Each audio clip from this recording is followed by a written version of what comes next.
আর ফুং তো তখন সবার সামনে লিলোর হাত ধরে নেয়। আর এখানে তো তারা সবাই সারাংকে না জানিয়ে এসেছিল যেন তারা সারাংকে সারপ্রাইজ দিতে পারে, কিন্তু তারা এসে জানতে পারে যে সারাং তো গুনের সাথে সিওল শহরে চলে গিয়েছে। এরপরে সারাংয়ের ফ্রেন্ডরা তো স্যাংয়ের কাছ থেকে টাকা চায়, কারণ তারই কথাই তারা সারাংকে না জানিয়ে এতগুলো টাকা খরচ করে এখানে চলে এসেছে। আর তখন তারা সবাই মিলে স্যাংকে অনেক বকুনি দিতে থাকে। আর অন্যদিকে আমরা দেখতে পাই সারাং আবারও কিং হোটেলে ফিরে এসেছে। আর সারাংয়ের সাথে যখন গুনের বাবার দেখা হয় তখন গুনের বাবা সারাংকে দেখে তো খুশি ছিল না। আর সারাঙ্গও এটা বুঝতে পারে, কারণ গুনের বাবাই তো তাকে বলেছিল যে সে যেন গুনের কাছ থেকে দূরে চলে যায়। আর অন্যদিকে গুনের ওপর তো হোটেলের আরো বেশি দায়িত্ব পড়েছে, কারণ সে তো এখন প্রেসিডেন্ট হয়ে গিয়েছে। এরপরে গুন হাওরেংয়ের সাথে কথা বলে। হাওরেং গুনকে বলে যে সে তাকে কোনো কিছুই পেতে দিবে না। আর তখন হাওরাংকে বলে যে সে কেন সবসময় তাকে হিংসা করে।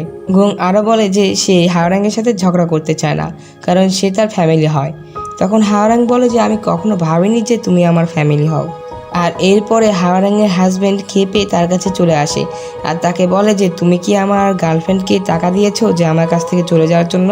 আর তখন হাওরাং বলে যে আমি তাকে টাকা দেওয়ার জন্য সে তোমার কাছ থেকে চলে গিয়েছে, তাহলে তোমাদের ভালোবাসাটা কত মিথ্যা ছিল ভাবো। আর এই বিষয় নিয়ে তাদের দুজনের মধ্যে অনেক ঝগড়া হয়। আর তখন হাওরাংয়ের এক্স হাজব্যান্ড বলে যে হাওরাং আসলে ভালোবাসা পাওয়ার যোগ্যই নয়। হাওরাং যখন কান্না করছিল তখনই সেখানে জুলি চলে আসে। জুলি তার মাকে জড়িয়ে ধরে তাকে সান্ত্বনা দিতে থাকে। আর অন্যদিকে আমরা দাইউলকে দেখতে পাই, তার সিনিয়র তাকে অনেক কথা শোনাচ্ছিল। তার সিনিয়র বলছিল যে তোমার প্রেসিডেন্টের সাথে অনেক ভালো সম্পর্ক বলে তুমি অনেক বেশি ক্ষমতা দেখাও, তাই না?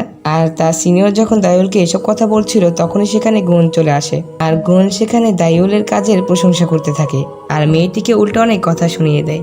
আর তাকে ওয়ার্নিং দিয়ে দেয় যে আজকের পর থেকে সে যেন দাইউলের সাথে এমন ব্যবহার না করে। আর গুণের ভয়ে তো দাইউলের সিনিয়র তার সাথে অনেক ভালো ব্যবহার করতে থাকে। অন্যদিকে আমরা দেখতে পাই সারাংয়ের দাদি মুখ চর্চা করছে। আর তখন সারাং বলে যে সে তার দাদিকে কিছু বলতে চায়। আর অন্যদিকে আমরা দেখতে পাই গুং সারাংকে প্রপোজ করার জন্য ওয়েডিং রিং কিনে নিয়েছে আর অনেক সুন্দর করে সেজে নিয়েছে সারাংকে আজ প্রপোজ করবে বলে।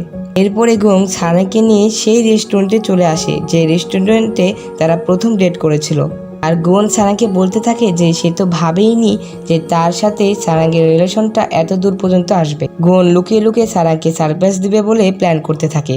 আর গুং যখন সারাংকে বলে যে সে সারাংকে কিছু বলতে চায় তখন সারাং উল্টোটাকে বলে যে সেও তাকে কিছু বলতে চায়। আর তখন গুং তাকে বলতে বলে।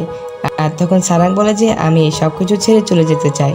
সারাং এই কথা বলে গতকালের রাতের কথা মনে করতে থাকে যখন সে তার দাদিমার সাথে কথা বলছিল।